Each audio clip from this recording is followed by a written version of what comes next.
The Fearless Podcast, in a time of deceit, telling the truth is a revolutionary act.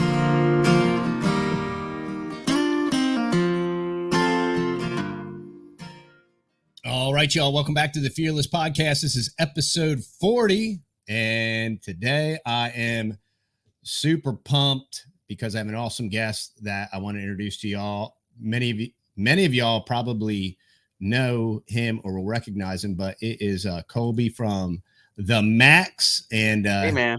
Yeah. we have been back and forth and trying to make this work. And we both got a lot of kids and we're kind of hectic and doing all the things and all the stuff. So I'm trying to make that happen. So thanks for coming on. Thanks for investing your time here.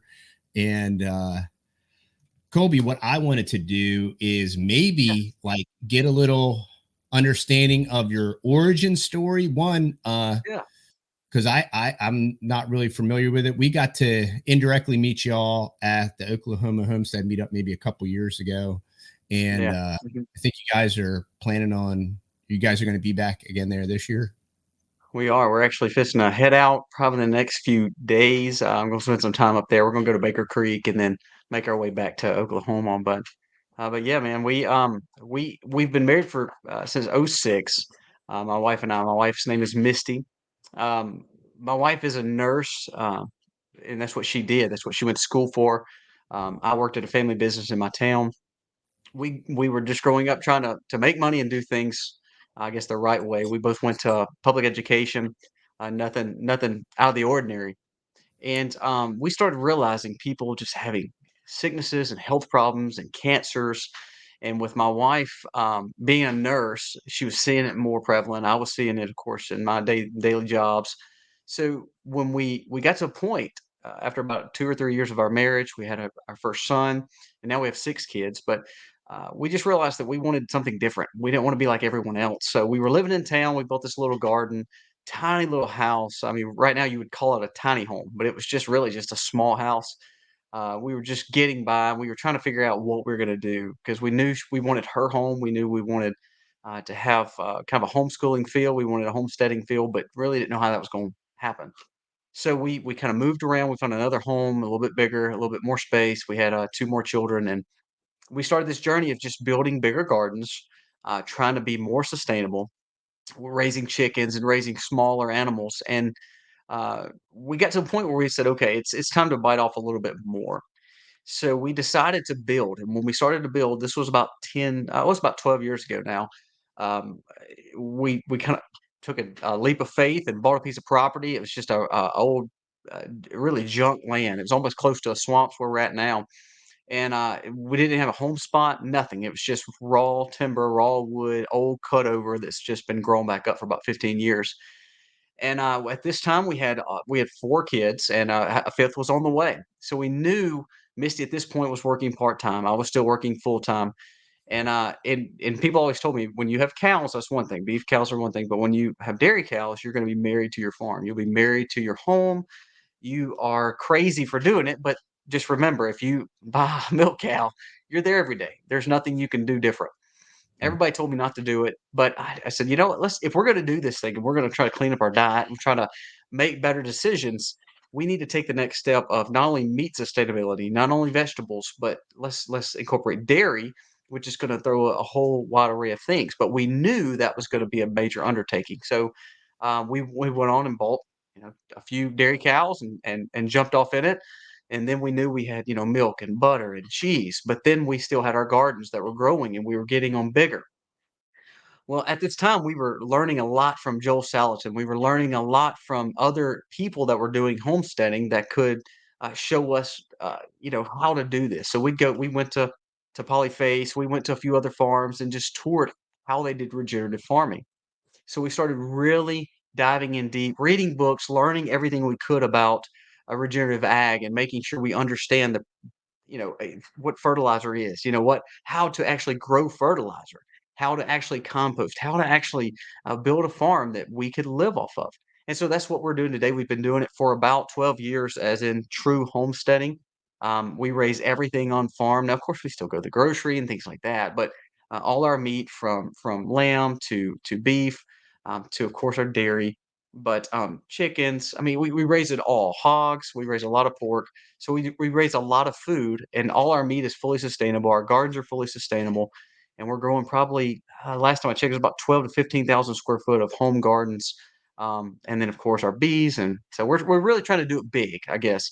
So we knew we bit off a lot, so now we know we're married to it, and it was kind of for us. It was okay stewardship because God gave us this land, sustainability because we wanted sustainability, and that goes back to the stewardship issue. And then we know we wanted satisfaction for what God was giving us. So we were getting all this great food that was actually healing our bodies instead of causing harm, like we were seeing a lot of people go through with cancers and things like that. Yeah, well, and when you have 6 kids, you kind of have to, you don't have a choice. You have to go big. I mean, that's the way it Yeah. works, you know. Um, Nature sacrifices. I mean, when my mom when Misty came home, I mean, just being real, I mean, that's a financial hardship because she was losing, at that time, like a $40,000 job to come home. But it was like, this is worth it. Our kids are worth it. Our family's worth it. The world would tell us it's not worth it, but what we want to do with stewardship and sustainability, it is. And man, it's like everything fell right in place. She, of course, keeps her nursing degree up, but she hasn't actually had to practice any. God's taking care of us, and we've been great. that's great. So how long has she been stay at home? She's been at home. Actually, she's been at home for really almost 12 years, the same amount of time. It's like when we bit off homesteading and actually said, "Okay, we're doing this," that was pretty much it. She did some part-time things and they kinda fill in, but, we pretty much when we said, "Okay, it's done, let's do it," and so that's what we did. And so that required some sacrifice and whatnot. But now Yeah. you're 10, 12 years removed.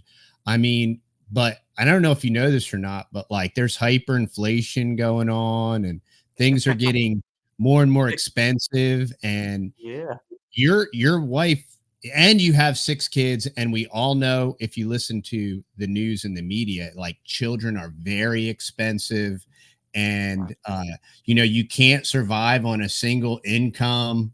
So you've been defying the odds now for a decade. What's that Yeah, been like, man. defying the It's odds? been it's been crazy because people look at our lifestyle, and don't get me wrong, some people now have seen it and said, "Okay, you're doing something right," but for the longest, everybody thought we were crazy. Not just raising chickens, but having the sustainable gardens, not using your, conventional fertilizers to grow food, doing this regenerative ag thing. Even though Mississippi is very rural, we have a lot of country folks here that raise gardens. Regenerative agriculture and the way people did the olden ways have just been lost generations ago.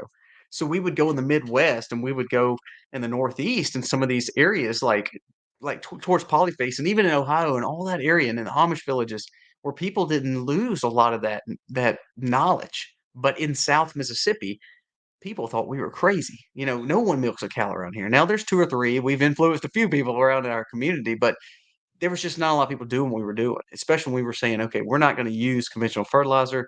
I want organics. I want non-GMO seeds." And it's like, "What? What does that even mean?" I mean, that's what we were hearing. So, it was a lot of, trial by fire because a lot of people said, "We'll never make it. Why are you trying to buy this feed from this place sent from, 500 miles away? Why don't you just buy it from the local co-op? Yeah, it's GMO. Yeah, we don't know what's in it, but just buy it," because that's what everybody does. So now that we're doing this and we've been doing this and Misty's been home and we've been homeschooling, we've started impacting people because now we do farm tours. Now we show people that you can do this life. Yes, it does take sacrifice. We're home. I mean, like for instance, with us going to Oklahoma for the expo, I have to find milkers, I have to find farm sitters. It's a Mhm. big undertaking because we have a big farm. However, it's one of those things that it's worth it for us. It is a chore to leave our farm, but we know that it's worth the hard days. I mean, Misty, like for instance, right now she's in the greenhouse doing some planting. As soon as I get done with here, I'm gonna go move some cows. It's life. That's kind of how we do it, and our kids are used to that now. So it's been a big part of who we are. So it's not like we've decided to make a hobby out of homesteading. It's we just live this lifestyle, and people call it homesteading, but truly it's just life for us. On the income side, we just said, "You know what? We're gonna push through. I'm gonna work," and of course, I have a job in town and still to this day have the same job, but I knew we were gonna do side hustles. We were gonna do whatever it took to make it because we wanted this life. We wanted the sacrifice. I wanted Misty home. So we just said, you know what? If it's selling soap or if it's me working a side job or if it's jumping on other avenues, we're going to do it. And that's exactly what we've done. It's been great. It's been a fun journey. YouTube kind of started that way as a side hustle, and so now it's just been a wonderful experience. It's interesting how you mentioned that the old ways of agriculture, Mhm. sustainable, regenerative, holistic management, whatever terminology you want to use for it, you Right. said how that's been forgotten. It's very interesting in direct correspondence to that, that the nuclear family, single Mhm. income, Yeah. stay at home, a keeper of the house, that keeps the home and manages the economics. They used to, in government schools, they used to have a class called home economics. Yeah. And it's fascinating how at one point in time there was like a whole class on that, and now it's not even necessary for a functioning No. society. It's completely unnecessary. Yeah. And another thing that we saw, my wife has been home Mhm. for a while now, since before we strategically relocated to Texas. But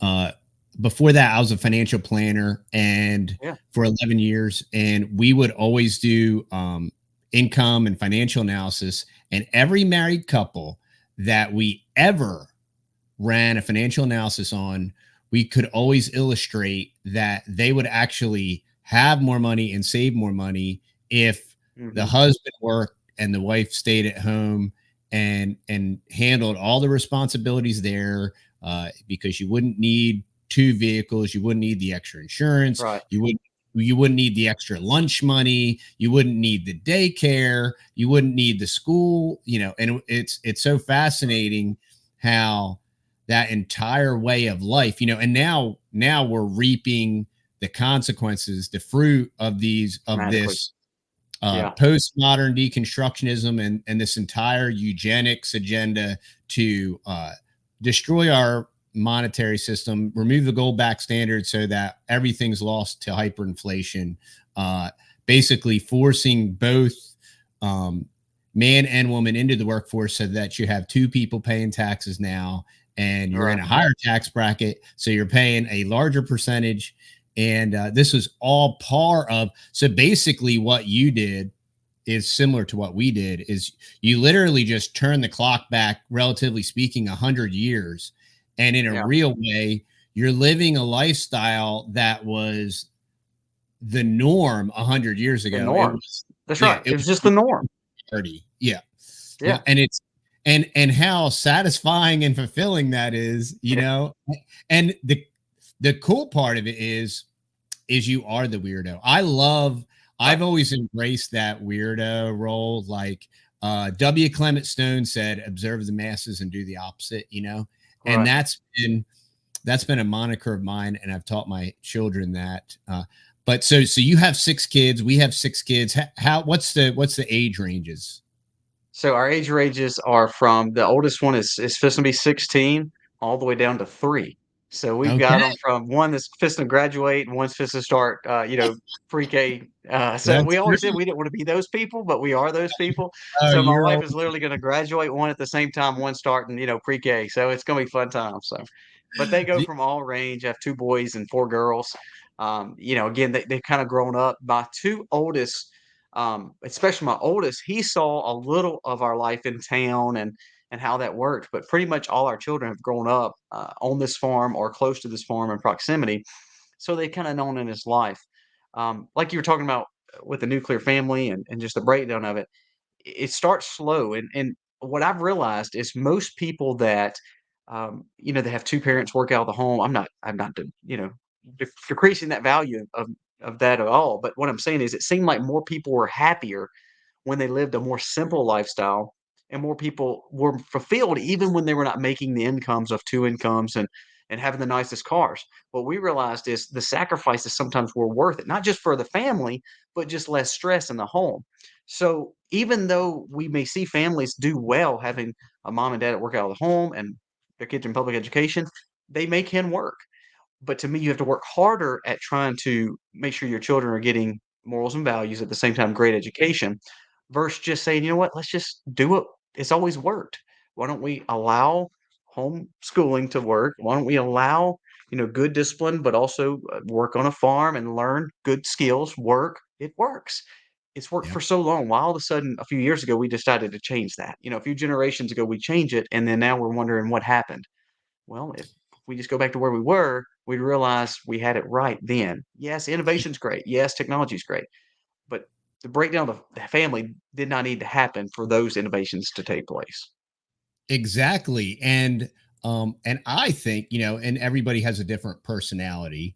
Yeah. I think we don't have to make excuses or try to be pragmatic or gentle about it in a way. I mean, I totally understand why we would and why we Yep. do, but I Right. think in order to one to encourage people and two like it and that's what's neat. That's why we've tried to maintain our YouTube channel to the extent we Yeah. have. I mean, we're it's I'm preaching to the choir, but Yeah. uh I've wanted to keep it to continue to demonstrate that okay, and I'm not saying it's for everybody, but this is a Yeah. clearly defined way that absolutely works. The proof's in the pudding long term. What are your thoughts with homeschooling and living an agrarian lifestyle? Um, how do you see that that has influenced your children?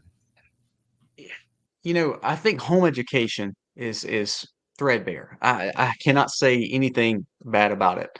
Um, One thing I've learned, even in I go to a very small church, but even in our church, as great of people that I go to church with, they have different views on things than I do. Not that it's wrong, but it's not my view. Now, again, these are my children, so I want to raise them in the best way I know how. So even in the setting of a smaller school or a Christian-based school or a little community school, not that that's wrong to some people, but to me, it's still not what was actually set up to me based on our family structure. Family Yep. structure, it was my wife being home and my children learning skills and leadership, of course, from us, morals and values from us, but education from us. So I think it's made our children um, better prepared and better equipped for the world that they're going to grow up in. Now, my kids, they can run cows and sheep and all that. That's all great. That's part of life. But they also can have manners. They can also have morals and values. My son, um, not only is he a great student, I mean he's doing great. He took his ACT, so it shows that he's competing in the same market that most people with public education have. However, he's had a better version of economics. He's had a better version of morals and values. He's had a better version of not a waste of time of school and education or indoctrination, but also saying this is what you need. He knows how to balance checkbooks. He understands how to live in this world. Not that Yep. algebra and all that's not great, but we have to realize life skills are more important than maybe just getting to the next college level. So what we've tried to instill in our children, we want to back them in whatever they do. But when they're able to be home and we can teach them on their levels and make sure they're getting just what they need, because we know them better than anyone. So if Yeah. some are slower than the others, some are more, it's going to excel better than the others. We know that more than anyone else does. So if we know that, then I believe we can tap their potential better than anyone else can. So that's kind of our thought pattern. If we can build them into the best humans they can be, they're not only going to be better humans to give back to the world, they're going to be more obligated to their families. They're going to realize a family structure and they're going to see something different than what the world is portraying as quote unquote good. Yeah, and the beauty of it is you're demonstrating to them rather than just saying it, you're demonstrating to them what Right. is possible. Because the world says, "Oh, women need a career and a purpose and they need to go Right. out there and they can do anything a man can do and they need to Right. compete in the workforce and all these different things," when the sole concept of that whole fourth wave feminism and the deconstruction of womanhood Yeah. and the deconstruction of the nuclear family is for the sole purpose of to give us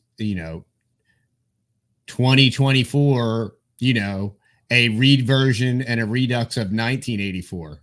And Right. that's this postmodern world we're living in.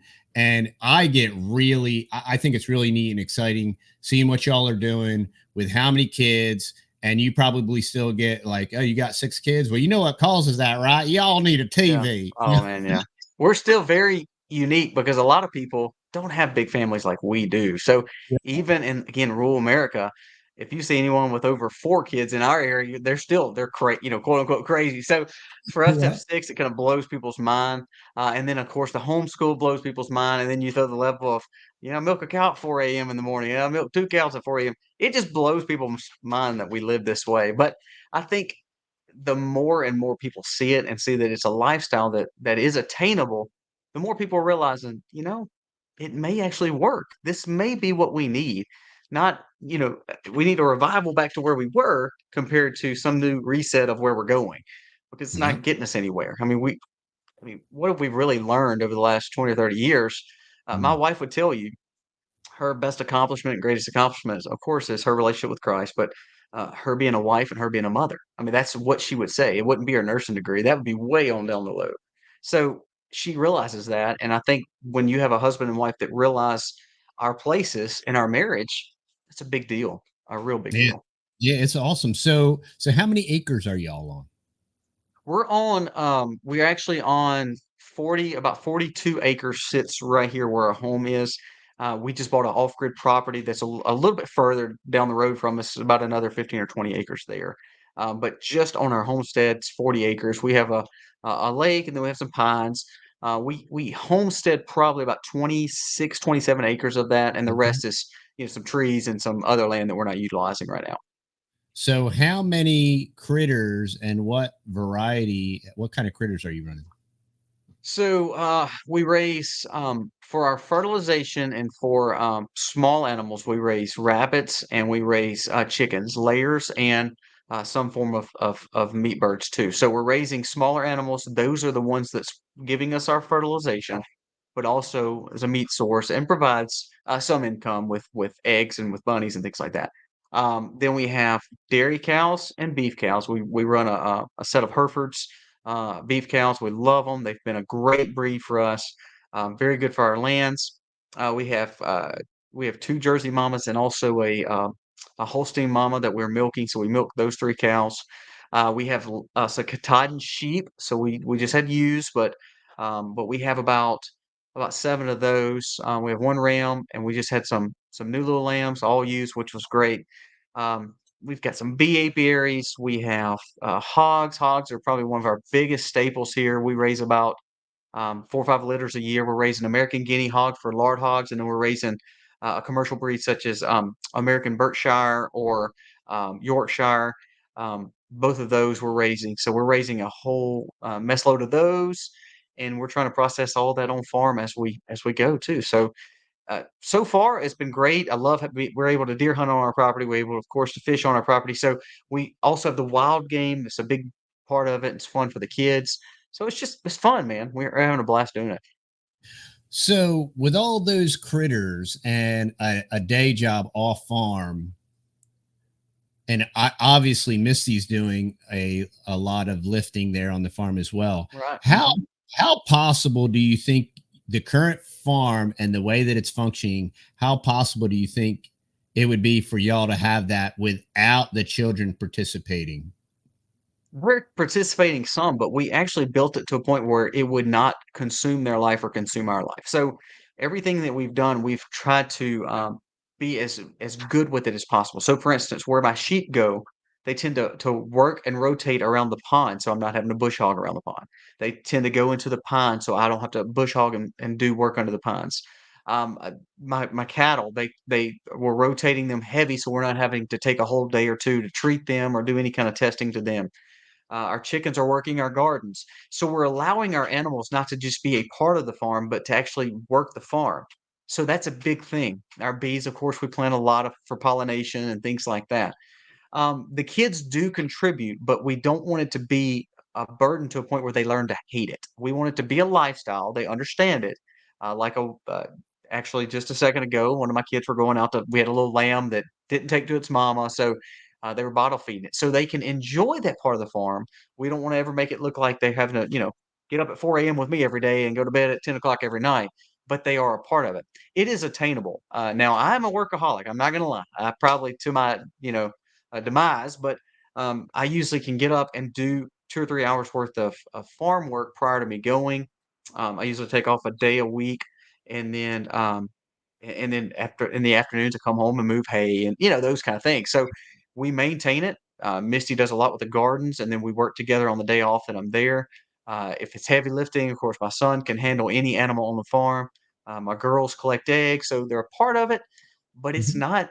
not unattainable. I think I would tell someone if they're getting into it, don't bite off more than you can chew. Let it be incremental steps. I don't want to take the elevator to the top. I want to take the stairs to the top so that way we see where we're going, we see where we're coming from, but we can learn from every step of the way.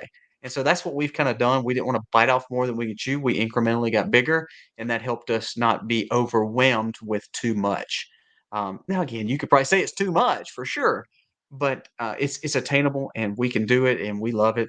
We actually the only thing that we've kind of weeded off farm is things like turkeys and ducks. We've learned that they're beautiful, we love them, but they're for their value, they're not worth it. So there's things that we've learned and we've made mistakes with in the gardening and with animals, but ultimately to say, "I want a homesteader take 1%, 10%, 15, 25%, 100% of your food," you can do it. It just depends on you taking slow, steady steps to get there. So how many head do you have? I've got um I've got 20 about 21 head here. We lease a little property and have about 5 head over there too, but we have Okay. 21 head here, and then the dairy, I have a little dairy bull, and then the dairy mama. So I'll probably have another five dairy cow here. So I have about 30 here. Most of those are mama cows. I have two bulls and a few steer. But we're at all times we're trying to we don't separate our bull. We want to make sure our bull is dropping all throughout the year, or basically breeding all throughout the year, because the way that we want to have our meat sustainable, I don't want to have them all at one time.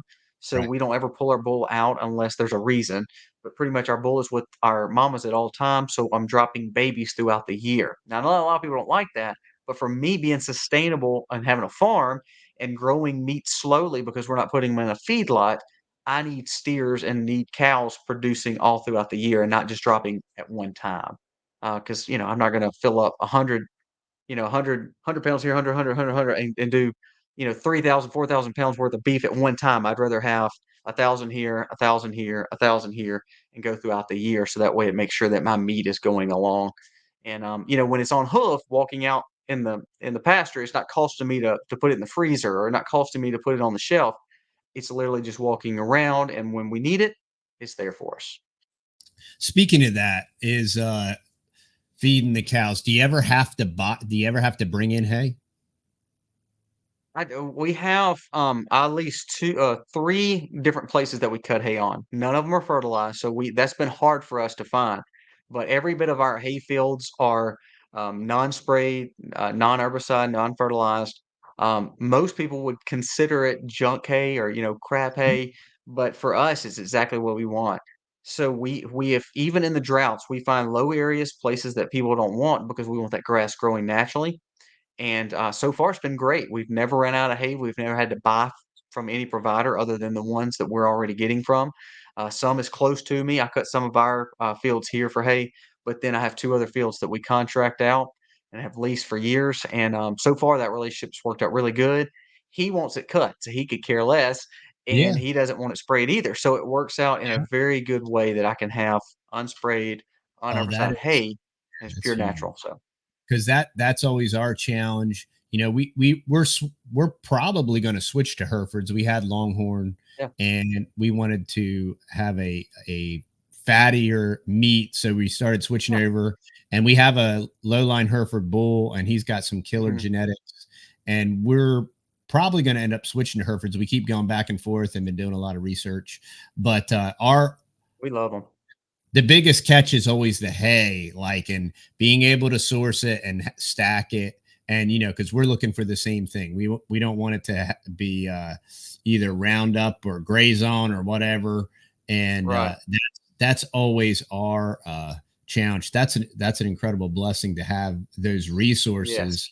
because it enables you to run more head, you know, and It does. rather.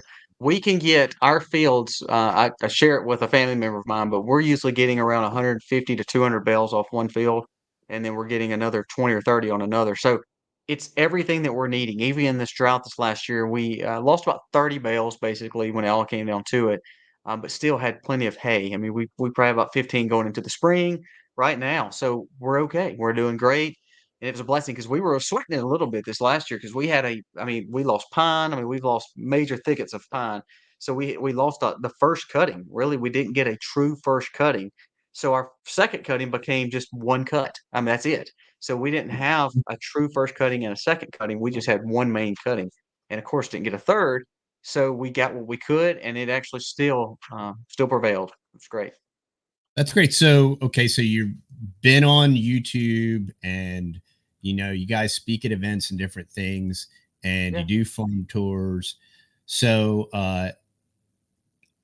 have you developed any local community there between your church, your YouTube channel, and your farm? Have you developed any like a local network there that's, you know, within 30 miles of your property? Yes, I would love to have a better community when it comes to homesteading. Like I see the North Carolina group and the Florida group, and I see like the Oklahoma group that we're going to. It seems like they have really core, strong people and good community friends. Here we're developing that. I don't know if you know the YouTubers, but Alderman Farms is small. They don't really post as much anymore as they used to. There's another guy that posts called Anthony Battaglia. He lives close. Deep South is not far from us. They're about 2.5 hours. So Oh, we have a community, but it's a smaller community. We don't have a big group. Now, like for instance, what we're doing, because we picked up the Azure Standard Order and it comes right here, and we really tried to help push that because we're doing a co-op with feed now. So I'm going and I'm hauling, 25 to 30,000 pounds of feed, and I'm trying to get people to understand the importance of non-GMO and organics. So I've gotten, 15 or 20 people that are starting to buy with us so we can buy a bigger order, co-op it almost like an Azure Standard. So that's been really cool there. We've done the same thing with different parts. I mean, like for instance, we did a seed swap at the local library the other day, something we've never done. But Misty said, "Look, we're going to do a ladies' luncheon and do a seed swap to let people understand, hey, we can do this. You can do this. There's other people in the community that want to learn." So that's what we've kind of done. There's a nursery here that's kind of backed us. So we go in and we do little live events there. We'll do teaching preserving or teaching bees or teaching, anything that would get people interested in some part of this life. Now you don't have to milk a cow every morning if you don't want to, but you can do a raised bed garden, and raise some of your food. So it helps us say, you may not want to go to the extent that we're going to, but please do something. And so, for instance, we had master gardeners is a big deal here where they grow camellias and big flowers. As part of mhm. Mississippi State University, they do a big extension service here where it's about just kind of flowers and the prettiness of trees. So they kind of contacted us one day and we told them that, we don't, I mean, trees are pretty and flowers are pretty, but other than pollination, we don't really use them. But I said, there's some things you could do with flowers. There's some things you can do with herbal remedies. There's some things that you can learn, and we would love to host you. So we had like, 100 master gardeners show up, and these guys know what they're doing. I mean, they're gardeners. They know, but they know one way. And here we are, using manure from animals and and regenerative ag. So it opened their eyes. And so from that, we built all these relationships with these gardeners who were completely conventional using, Osmocote and triple 13 and learning how to do just flowered bulbs to understanding, well, this daylily can do more than that. This onion bulb can do more than that. This Yeah, that's regenerative way of doing this can do more than that. So it's kind of cool because these are some older people saying, wow, I remember that when I was a kid and we've tried to run from this life and also now we see people going back to it and it makes them almost nostalgic and so we talk about old stories and so it helps them say, you know what, I want something different for my life at 60 years old or 70 years old, something I should have kept on going and I didn't. So it's been good. We've built that community. It's been hard because it's a very conventional style mhm. community. Sanderson Farms has a big presence here, not Yep. right around my house, but in this area. It's from Mississippi. Um, the pine industry, cattle industry, Angus beef, all around here. They have a big operation here. So it's one of those things where here we are, we're coming in with a total different view of everything. So it's been unique, I guess you could say, because we've brought a different view to how to do things. Well, I really appreciate your time. Maybe you could tell everybody where they could find you. Where can they find your information, Kobe? Yeah, man. So we have the Max, which is our YouTube channel. That's our main YouTube channel. A lot of that's on prepping, on current events. We talk a little homesteading.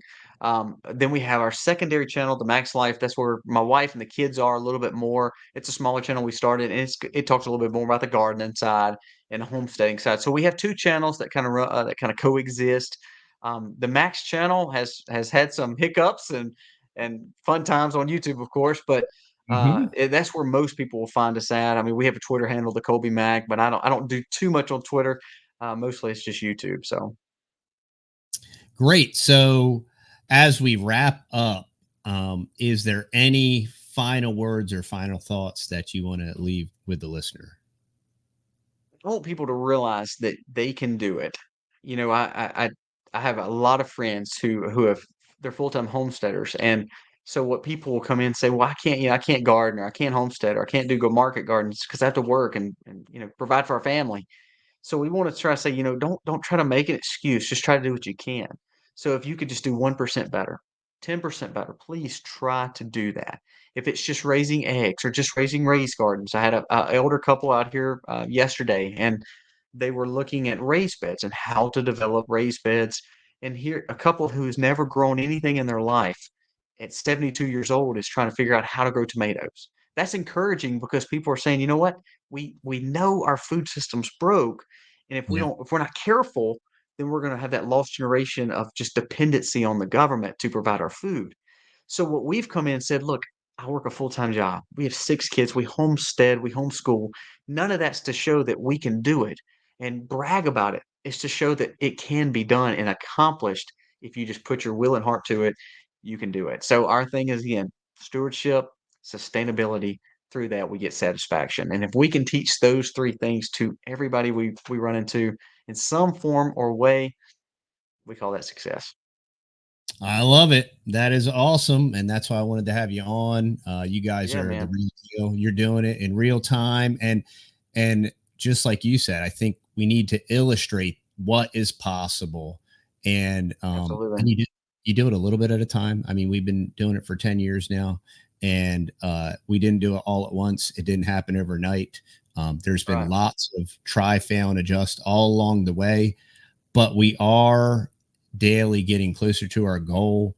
And me and you and our families are doing what the mainstream lamestream would literally say not only is impossible, but obviously there has to be this, that, or the other.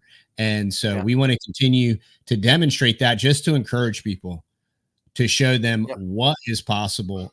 I mean, that was one thing that used to be admired in America, is what is possible. And with the liberty and freedoms, even as they wane, utilizing those liberties and freedoms to create what is possible, and then to inspire and encourage other people to do the same or do it bigger, better, Right. greater, and all these different things. And so that's our aim. Man, we really appreciate you guys. We appreciate you Yeah, man. investing your time here, and hope y'all go on over and check out the Max. They're awesome people. They're legit. Y'all are going to be at the Oki Homestead Meetup. We are. We're gonna be speaking twice there. We actually have loved being there. It's been great. It's always hard taking your whole farm and making sure it's taken care of as we go, but we always enjoy spending time with Sean and the guys up there with Keeping It Dutch and just spending time with those guys because we don't have that community like we were talking. So to have the camaraderies that we have, I get to speak with those. They've become lifelong friends. So it's been really fun to go up there and share some time with them and the Okie homesteading. And I know you've been there. It's really been impressive. It's they've done it really well. We've been to a lot of conferences, and to me, um, compared to even Homesteaders of America, compared to a Florida conference we used to go to in Alabama, I just think Oki Homestead, and even though I wish they were better, closer, it's just a good event. They do a very good job to teach people that you can do just a little bit or you can go all in, and every bit of it's gonna benefit you and your family.